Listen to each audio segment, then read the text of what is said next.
And for those just listening to this, I am going to tell you, look at some images of Niall, because fuck me, his guns are unbelievable.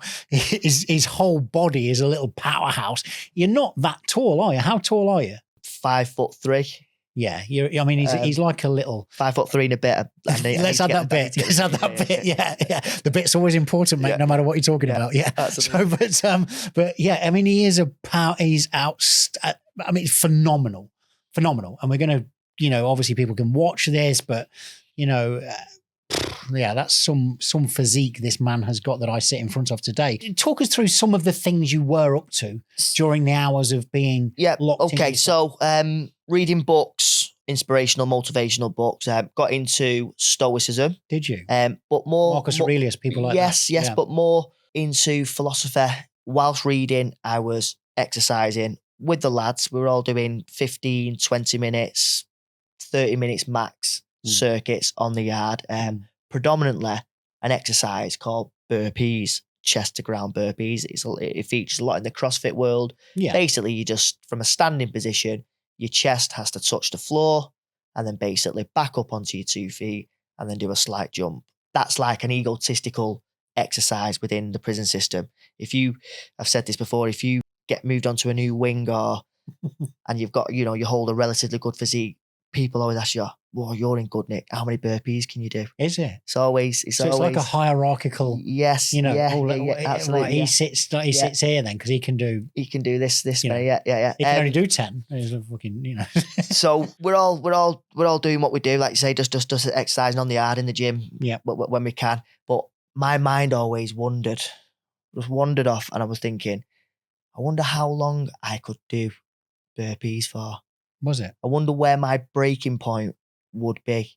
I wonder what it would feel like to do, having the confidence within yourself, knowing that, because you've got to be honest with yourself. When you're taking your body to the limits, your limits and then your true limits. I'm going to talk to you about this later because, there's a massive piece that all athletes will tell you, which is that the brain will quit way before the body, or is it the other way around? Absolutely. Yeah. No, absolutely. Yeah. The brain will quit way before the body. The body will break down at some point, but it's up for you to say, well, I don't care if you break down.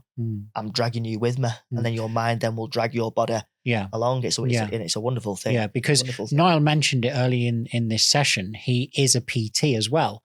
And I'm going to ask you later on about this thing with PTs because, I've had PTs. I still dip in and out of a PT occasionally. I'm quite disciplined myself, so I don't need somebody breathing down my neck.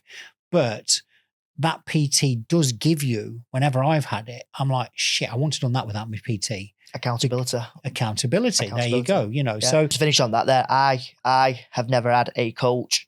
I do not need a coach. Steve, you mentioned earlier, Steve's in your corner. However, I'm absolutely aware that I would most certainly improve and benefit from having a coach just through simple accountability. Right. Just being able to push you that 1%, and that 1% can mean that can make the difference. Yeah, absolutely. It can be the difference between success and first or second. Absolutely. Yeah.